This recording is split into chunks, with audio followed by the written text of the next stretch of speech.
Yolanta Bladiti came to Britain for one simple reason. She wanted to build a better life. Born in Lithuania and raised in poverty, she had left school at 16 without qualifications, worked where she could, and eventually began traveling abroad in search of something more stable. By 2008, at 35 years old, she had made her way to Angus in Scotland, where she worked on a potato dressing line near Leitham and lived in a modest flat in Brechin.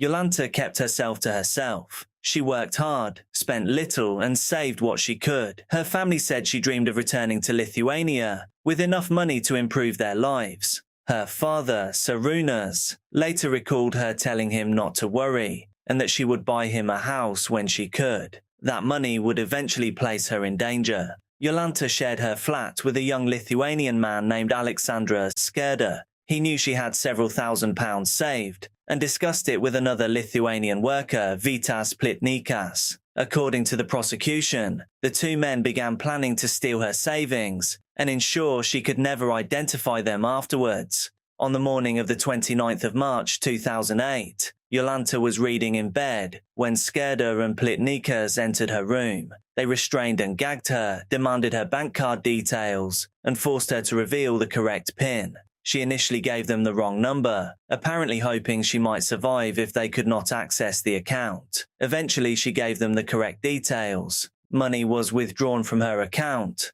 but this was not the end of her ordeal. Yolanta's time on this earth was then ended. Her body was dismantled and placed into bags and a suitcase, before the two men began moving them through Angus. CCTV later captured the two men travelling on a public bus towards Arbroath, carrying a supermarket bag containing Yolanta's head and hands. Her torso was transported separately in a suitcase before being dumped into the sea. They believed they had removed the evidence. The Tide had other plans. On the 1st of April 2008, two young sisters, aged 8 and 11, were playing on Arbroath Beach when they noticed a plastic bag. They looked inside, then ran home and told their mother. Police were called. Detective Chief Inspector Graham Macmillan had only recently taken command of CID when he received the report that a human head had been found on the beach. Because it was April Fool's Day, he briefly wondered whether the call could possibly be a sick joke.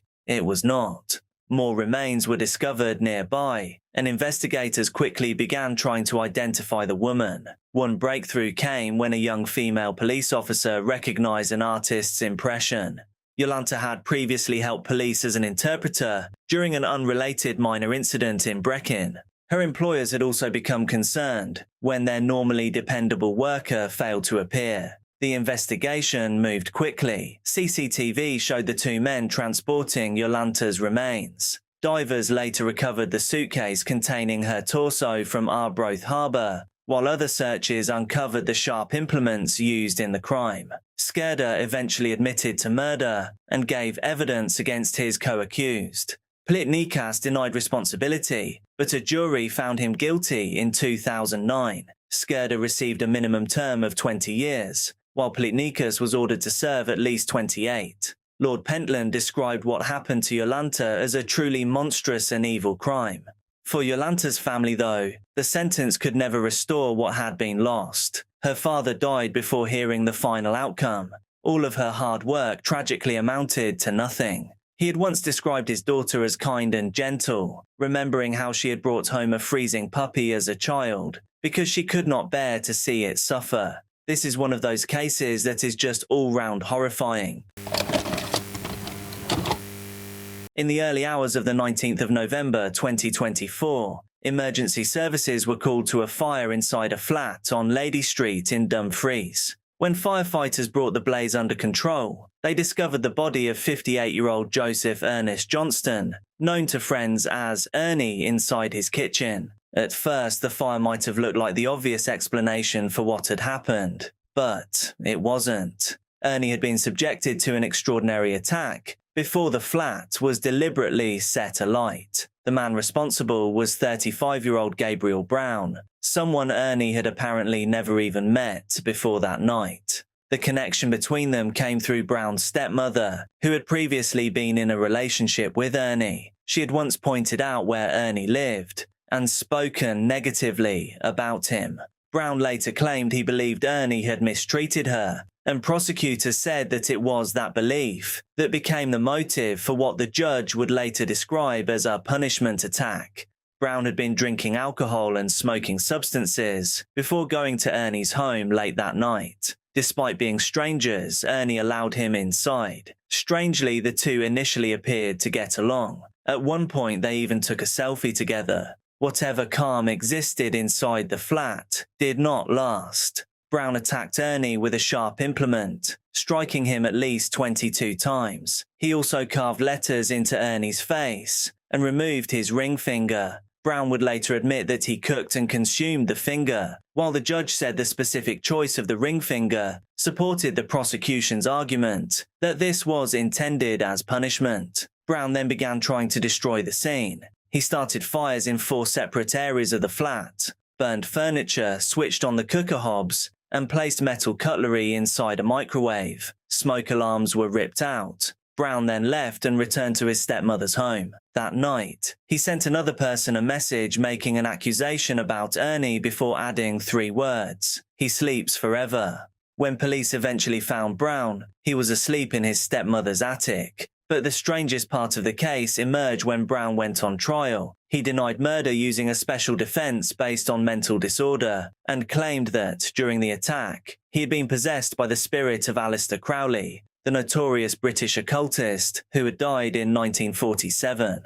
Brown told the court that Crowley had instructed him to take Ernie's soul. Asked how the sharp implement had ended up inside Ernie, Brown claimed he remembered removing it but not putting it there. "I attribute it to Aleister Crowley," he said. "We share a body." He even claimed that when the weapon was being used, the hand belonged to Crowley rather than him.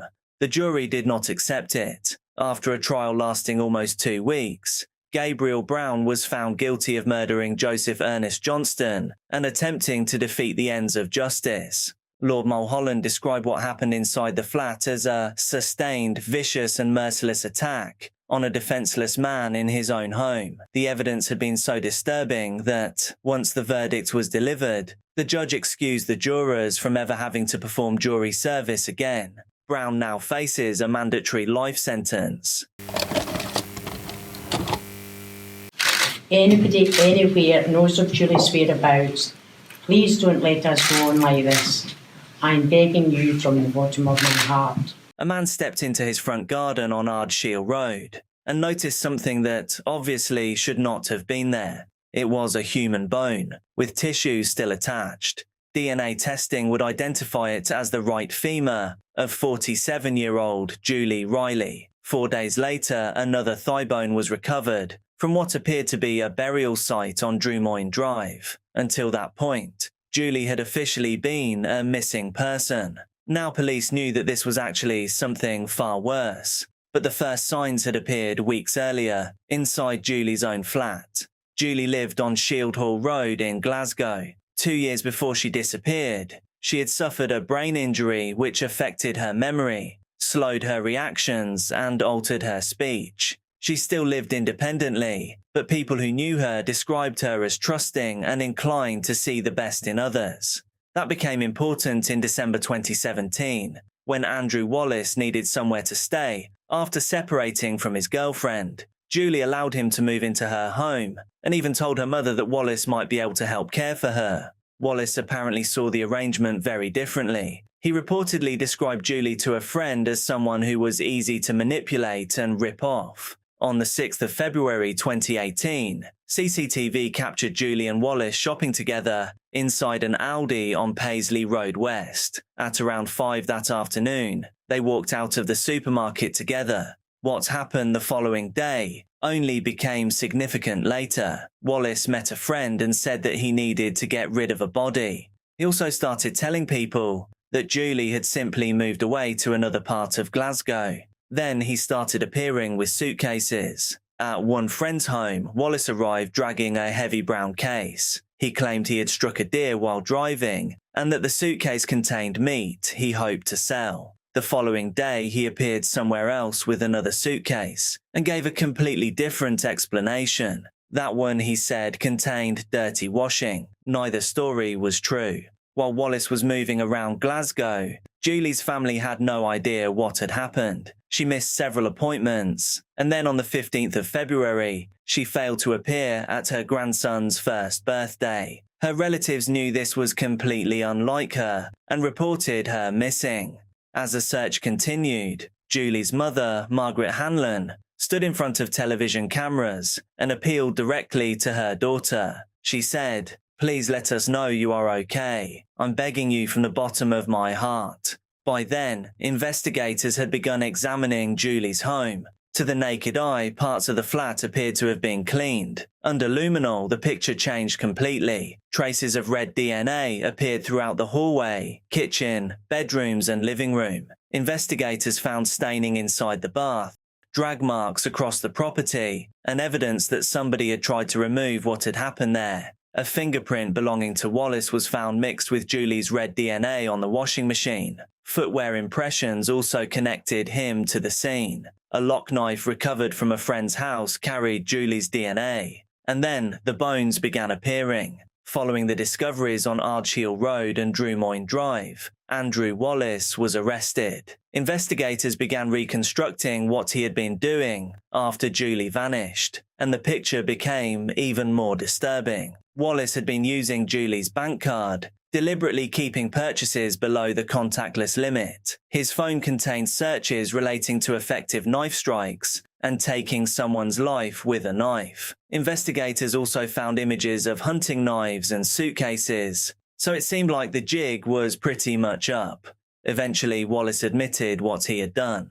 Julie had been attacked inside her own home. Wallace admitted striking her in the chest with a sharp implement, before separating parts of her remains and transporting them around Glasgow in plastic bags and suitcases. But there was another fact about Wallace that made the case even harder to understand. Julie had allowed a convicted killer into her home.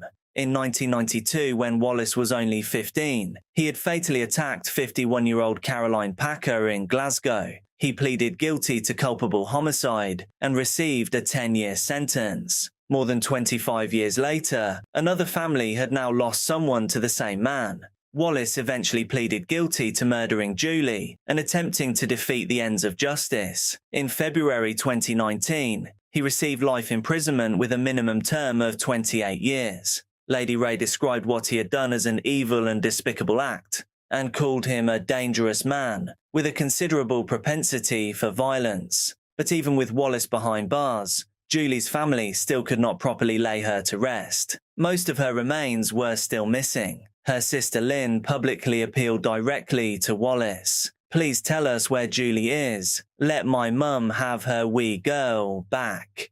3 months after the sentence, Detective Chief Inspector Mark Bell visited Wallace in prison and asked him again.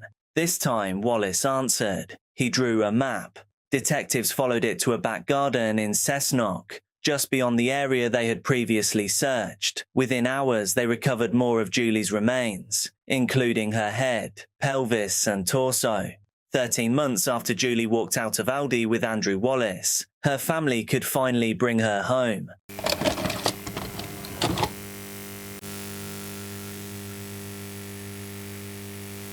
The attic room was quiet now. There were no screams, no footsteps on the stairs, no one forcing her to talk. The chair still sat in the middle of the room, its leather back scuffed, and it was covered in residue from duct tape restraints. There were crimson red stains on the floor. The steam iron was now unplugged. The garden shears were now leaning in the corner. The men who had come and gone every day, they stopped. There was no longer any reason for them to be there. For the people that did this, the silence was the plan. The room was scrubbed clean. The furniture was torn out. The carpet ripped up.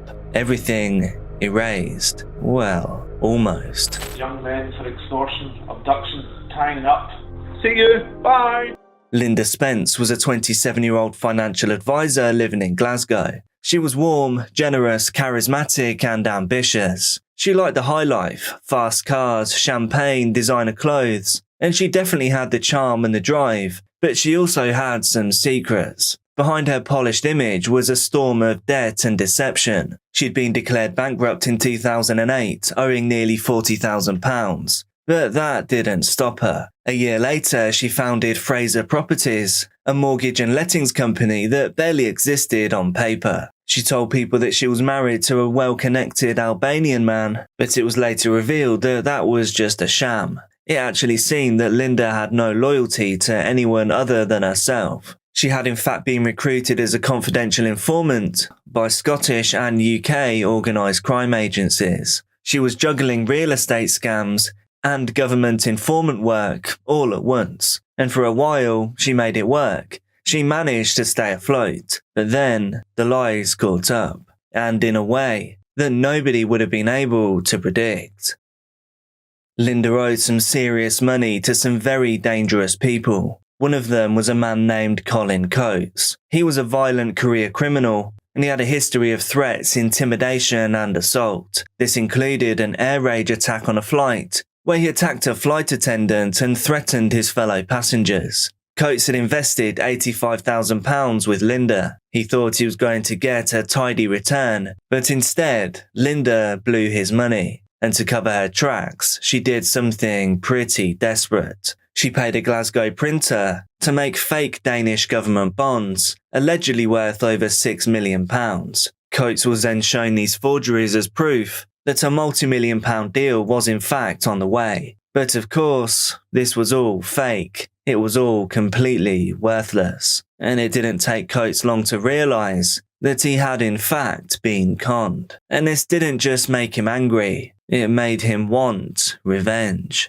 So on April 14th, 2011, Coates and his close friend Philip Wade, a known dealer, put their plan in motion. They lured Linda to Coates' home in Glasgow, then they forced her into a car. Her panicking wouldn't help her, nor with her pleading. She was driven 40 miles to a quiet village on the west coast, West Kilbride. There, in the attic room of a nondescript flat in Meadowfoot Road, Linda's final chapter began. Flat 4, 114 Meadowfoot Road. To the outside world, it looked like nothing more than a modest apartment in a sleepy coastal town. Inside, though, was a very different story. They had created a chamber of horrors. For the next 2 weeks, Linda was held captive in that attic room. She was duct-taped to a leather office chair. She was not allowed to use a bathroom. She had no access to fresh clothes or to food unless her captors permitted it. And every day, the torture only escalated. She was burned with a hot steam iron. Her toes were crushed. Her kneecaps were shattered with a golf club. Her hands had been wrapped in surgical tape to cover wounds and burns that they had created. And piece by piece, parts of her were taken, the tip of her little finger, and then her thumb. According to witnesses, this wasn't just torture for torture's sake. It was a punishment. It was a show of control. And it was also extortion. Coates and Wade wanted their information. They wanted names. They wanted account numbers. They wanted information on deals that Linda had made. They were convinced that she had the money hidden somewhere. But as the days passed, it became clear that she had nothing left to give. One of the men who had helped to guard Linda at the flat, a man named Paul Smith, later said she was beaten whilst being interrogated. He said that Coates would come in day after day to inflict the pain while Wade watched on. So in fact, 2 other men knew that this was happening in that attic, David Parker and Paul Smith. They were recruited by Coates and Wade to act as minders. They were paid to sit in the flat, to keep Linda contained, and to do so they were offered money. They claimed they did it because they were scared. They admitted that they gave Linda soup and tea, but they never untied her. They never let her go, and they certainly never called for help. Smith explained why to detectives, saying, "I quite liked my fingers the way they were." Parker was in fact the flat's tenant, and he said that he knew Linda was injured, but that he didn't want to know the full details. He remembered the moment that Coates had shoved hacksaw blades through his front door, and that was when he knew that things had turned really deadly. By late April, Coates had extracted enough information to confront another of Linda's former associates, a man named John Glenn. He was also someone that Linda had scammed. Coates met Glenn on April the 20th, and he presented him with a gruesome trophy. It was a plastic bag containing what he claimed was Linda's thumb. Glenn was obviously terrified. He paid Coates immediately, and 1 week later, on April the 27th, Coates and Wade told Parker and Smith that they could leave the flat, that they had now made up their minds, and that Linda was not going to survive. And by the end of April 2011, Linda Spence was no longer alive. Coates and Wade were next spotted in the seaside village of Teenabrook in Argyll. They arrived in Linda's rental car, and they asked a local man if they could use his boat. That man, Lee Wynyard, would later say, "I thought I was being asked to dispose of a body." And so he denied their request, and after that moment, both Linda and the car were gone forever. For weeks, Linda's family had no idea what had happened. In June of 2011, her mother Patricia sobbed through a televised news appeal, begging for any information. And behind the scenes, the police were struggling. Witnesses involved in the case were terrified. Evidence was minimal. But then, they recognised a mistake. On August the 15th, Colin Coates made a move that would bring everything tumbling down. He cornered John Glenn once again, the same man that he'd previously threatened with a severed thumb, and strangely this time he forced him to strip his clothing in an attempt to extort him of even more money. But that was the final straw. Glenn went straight to the police. He now told them everything. From there, detectives started connecting the dots. They questioned Smith and Parker, the two babysitters, and they eventually admitted their roles in Linda's captivity. And then right-hand man Wade, perhaps sensing the walls closing in, confessed to a friend that he'd helped get rid of a body. At the same time, forensic investigators returned to Parker's flat in West Kilbride. It had been thoroughly cleaned. It had been bleached from top to bottom. The furniture had all been removed. The carpets and floorboards were replaced. But this job was somehow not thorough enough.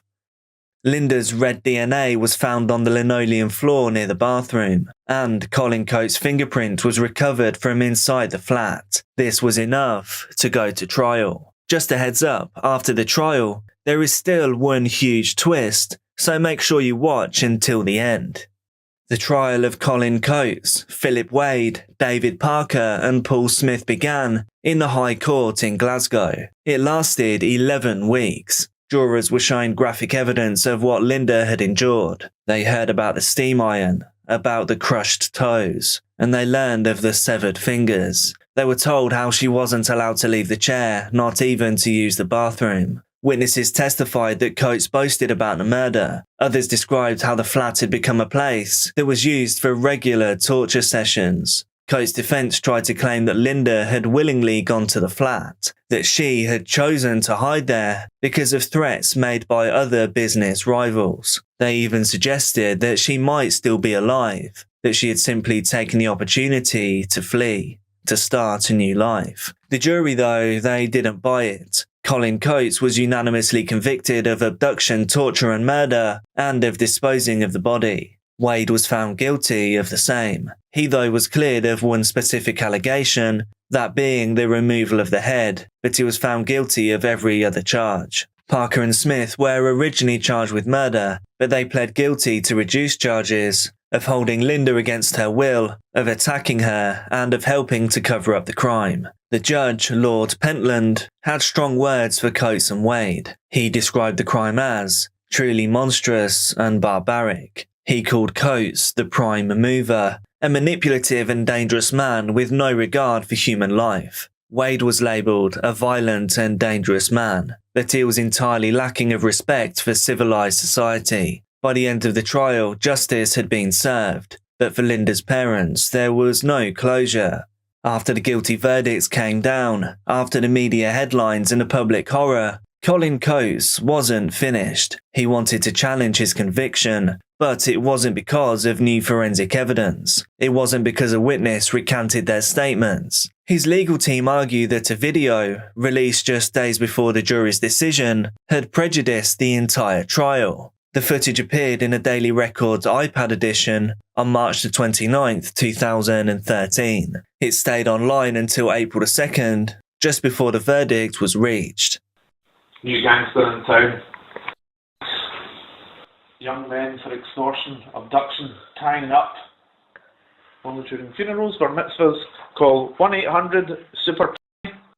See you. Bye. His legal team argued that the publication of this clip, just before the jury returned its verdict, was enough to violate his rights to a fair trial. Gordon Jackson KC, speaking for the defence, said the material was so prejudicial that it may have crossed the line. He asked the Court of Criminal Appeal in Edinburgh to allow the case to be reopened on that basis, but the Crown pushed back hard. Advocate Depute Douglas Fairley KC said the entire appeal was built on an erroneous factual basis, and Lord Carloway presiding didn't make a ruling immediately. He said more information was needed about exactly what had been seen and when, and the court convened the matter until the following month. But the core question lingered. Could this bizarre video, appearing online just days before the sentencing, unravel justice in one of Scotland's most harrowing murder trials? Would he now get off easy for his horrifying actions?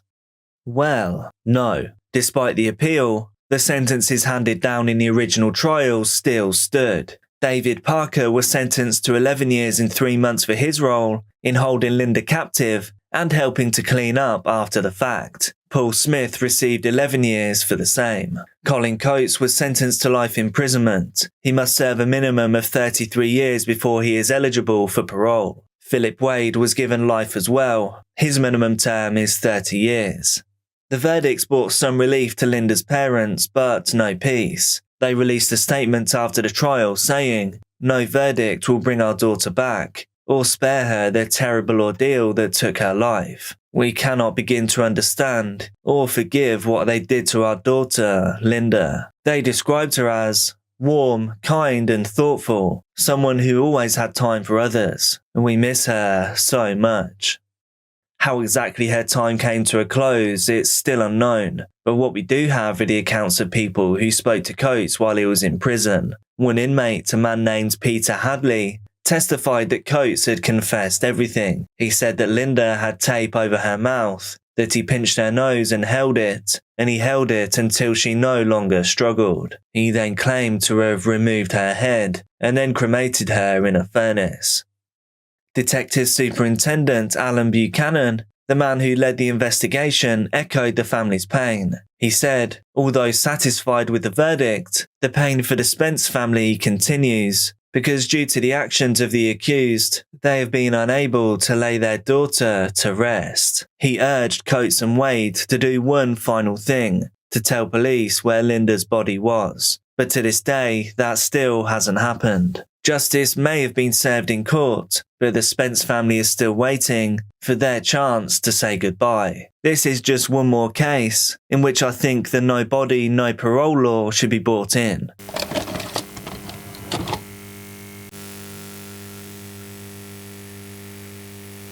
In 1991, Michelle Stewart was born to Kenny and Josephine Stewart. She grew up in Ayrshire, Scotland, the youngest of 4 siblings. Michelle's other siblings were considerably older than she was, but despite the age difference, Michelle was very close to all of them. As the baby of the family, Michelle was doted on by everyone in the household. She was surrounded by love and was often the centre of attention in her family, especially on Christmas and birthdays because, as the youngest, she often showed her excitement and joy on those special days. Michelle enjoyed a great deal of family support, but she also faced a challenge that many other children don't have to worry about. She was born with clubfoot, a fairly common birth defect. This condition required her to have several surgeries during her younger years. Clubfoot is where a child's foot is twisted out of a normal position, and the tendons in the foot are shorter than they typically should be. Since clubfoot can make it difficult to walk normally, it is often treated soon after a child is born. While this is a physical condition, it can also cause children to struggle with self-esteem issues. This can be especially true during their adolescent years. Sometimes they may not be able to walk with a normal gait. Even though the condition could be painful at times, Michelle didn't let it slow her down. She always tried to participate in all the activities that other kids her age did. Despite her earlier issues with clubfoot, as Michelle approached her teenage years, she had turned into a confident and beautiful girl with piercing blue eyes. Like most teenagers, Michelle was looking forward to a couple of life's major milestones. These included being able to drive and falling in love. When Michelle was just 14 years old, her family found out that she had been talking and spending time with a 17-year-old boy, a young man named John Wilson. Wilson had grown up just a few miles away from Michelle, but he didn't have as rosy of an upbringing as she did. He didn't seem to have as much love and support as Michelle did in her home life. The two had plenty of differences, but despite that, they felt a connection that brought the two of them together. As the two teens kept spending more time together, they began getting closer. By the time Michelle's family learned of the relationship, the two had strong feelings for one another. Michelle's family wasn't thrilled with the idea of her spending time with Wilson. This was mainly because of his family's reputation in the area and the fact that he was 3 years older than she was. Michelle, however, brushed aside her family's concerns. She was determined to continue seeing Wilson, who was her first serious relationship. Michelle's family relented and tried to get to know Wilson despite their misgivings. He was quiet but pleasant and would chat with Michelle's family when he saw them. The two seemed happy to spend time together, and they did seem to get along from what Michelle's family could see.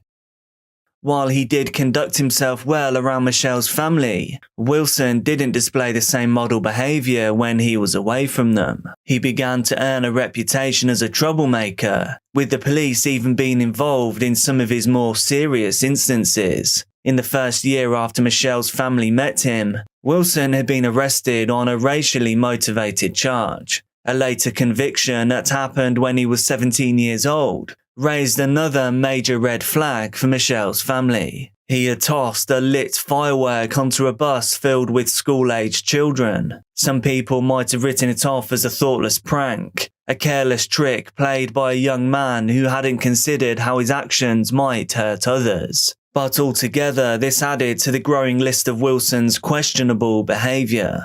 The Stewart family had also heard concerning tales about Wilson's behavior changing towards Michelle. He had allegedly hit Michelle on one occasion when he couldn't control his emotions. His bad temper seemed to be a recurring theme. He was also known to punch walls when frustrated. In October of 2008, Michelle found out that her boyfriend had been contacting adult-only phone lines. This was something that obviously upset her, so she decided to break things off. Like many teenagers, she had begun to figure out what she wanted out of a relationship, and therefore she realized that Wilson fell very short of her expectations. However, he wouldn't accept that the relationship was over. He tried multiple times to win Michelle back. When that didn't work, he began to stalk Michelle to make her feel scared and uncomfortable. She continued to refuse to speak with him. Her family members even stepped in to tell him that she didn't want to see him. His pleas for reconciliation were ignored, with Michelle likely hoping he would lose interest and simply move on. You know, what normal people do. Wilson, however, refused to move on. He continued with constant phone calls and harassment. This barrage of calls was so serious that Michelle decided to change her phone number. The rejection that Wilson felt over the breakup caused his already volatile temper to rage out of control, and his stalking continued. Enduring 1 month of Wilson's stalking and harassment had created a huge change in Michelle's life. She had started to become anxious and didn't leave her house very often. One of the only reasons she would leave would be to attend school. When Wilson realized he wasn't going to get the reconciliation that he had hoped for, his thoughts turned darker and to revenge instead. The idea of making Michelle suffer took root in his mind.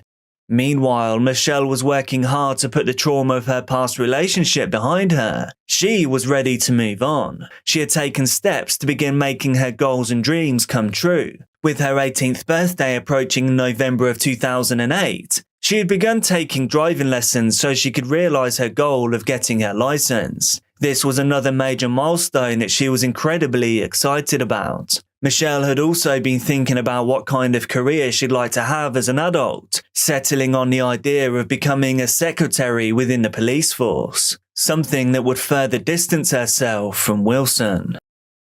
On November the 14th, 2008, approximately 6 weeks after breaking up with Wilson, Michelle went to school as usual in her small village. She returned home after school like any other ordinary day. Some of Michelle's friends knocked on her door. They asked her to accompany them on a walk to the shop in the village. The plan was they'd go there to buy some sweets or candy. Although she had mainly stayed at home after the past few weeks since her breakup with Wilson, Michelle agreed to go with her friends. Since she was still having issues with her ex stalking her, having these friends with her likely made Michelle feel more secure about her safety. She at least must have felt safer than she would have felt walking the streets by herself.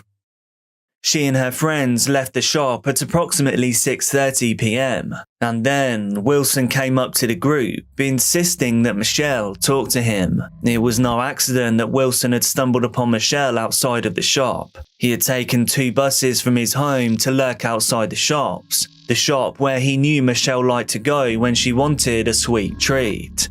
A brief, heated conversation ensued between the ex-partners, while her friends stood by and witnessed the exchange. Michelle apparently tried to walk away from the situation, but Wilson had other plans. Enraged, Wilson drew out a long, sharp kitchen implement that he had been carrying with him, and he then began to attack Michelle from behind. Michelle attempted to defend herself from the attack, but it happened so fast and with such fury that there was no way for her to ward him off. During the brief but terrifying incident, Michelle was jabbed a total of 10 times as her brave friends tried to pull Wilson off of her. Although the attack was shockingly fast, there were still several witnesses around who saw it happen. Wilson then ran off even though he knew several witnesses would be able to identify him as the assailant. Meanwhile, Michelle's shocked friends tried to process what had just happened, and they now tried to help her. As she laid on the ground, Michelle told her friends, "He stabbed me." Word quickly got out about the attack. Michelle's family arrived at the scene one by one to see if Michelle was okay. Michelle's sister Lisa had been called by her mother. She had been notified that something was wrong when a friend came to her door. She shared the information that there was an accident outside of the shops. But as we know, this was no accident. Since Lisa lived nearer to the shops, her mother asked her if she could go to the scene to see what had happened. When Lisa arrived, she saw a crowd of people standing around someone on the floor. When she asked where her sister was, the crowd moved aside. That's when Lisa saw Sister Michelle on the ground. Shortly after that, Michelle's mother arrived on the scene, seeing a sight no parent should ever have to witness. CPR was performed on Michelle in an effort to save her life. Local residents tried to keep her alive until paramedics could get her to the hospital. One of the people who tried to help Michelle was her own brother, Kenny. He was a nurse who was horrified to learn that Michelle had been injured, and he raced to the scene to check on her. After being rushed to the hospital, the doctor had to let Michelle's devastated family know that there was nothing that could be done to save her life. Michelle, the young girl with a promising future, would never see her 18th birthday. She had passed away due to the injuries she received during the attack. Although Michelle was the one who had lost her life, there were many victims that day. Her friends would forever have the memories of that sudden, brutal attack, something so terrible happening to a dear friend, etched into their minds. Michelle's parents and siblings were left trying to deal with their grief, as well as the fact that the young man they had welcomed into their home was the same person who had taken Michelle away from them. They were robbed of the opportunity to see Michelle reach all of the goals she'd been looking forward to, getting her driving license, starting her career, and someday having a family of her own. What seemed like an ordinary day had rapidly turned into the most tragic day of their lives. Witnesses from the scene, including Michelle's friends, immediately let authorities know that Wilson was a person that had attacked Michelle. With so many witnesses placing him at the scene and pinpointing him as the culprit, the evidence against Wilson was overwhelming. Wilson, who had just committed the worst crime of his life, showed up at his family's home after he fled the scene of the attack. Just hours later, police arrested him for the crime. Wilson appeared in court in March of 2009, and with the overwhelming evidence against him, he didn't try to fight the charges. Whilst he didn't deny ending Michelle's life, her family noticed he never once showed any remorse for his actions. The death was also suspected to be premeditated. This was since Wilson had been carrying the 10-inch sharp implement with him, and he was known to be stalking Michelle's whereabouts on the night of her passing. Just as Michelle's family had noticed, the judge in the case also remarked that Wilson hadn't shown any remorse for the crime. The court was made aware of Wilson's past criminal history, a pretty dark history that illustrated his racist views, along with the complete disregard for the safety of school children in the firework incident. It was clear, even before his attack upon Michelle, that Wilson didn't mind being on the wrong side of the law. As part of a plea bargain, instead of requesting a jury trial, Wilson pled guilty for Michelle's death and he received his sentence in April of 2009. Whilst plea bargains save courts a lot of time and expense since jury trials aren't required, they can often mean more favourable sentences for the alleged criminals. Wilson's guilty plea should have created a small sense of closure for Michelle's family, a family that was still struggling with the loss of their beloved daughter and sister. Instead, the sentence he was given shocked and enraged them. For the vicious attack, Wilson received a life sentence, but he is required to serve a minimum of only 12 years. That meant by the time he would turn 32, he stood a chance of being released from prison. He would be free to live his life, even though he had cut Michelle's life short by many decades. In 2023, after serving 15 years so far for the crime, Wilson's attempt at receiving parole was denied by the Scottish Parole Board, although he has spent some time out of prison as part of a temporary release programme.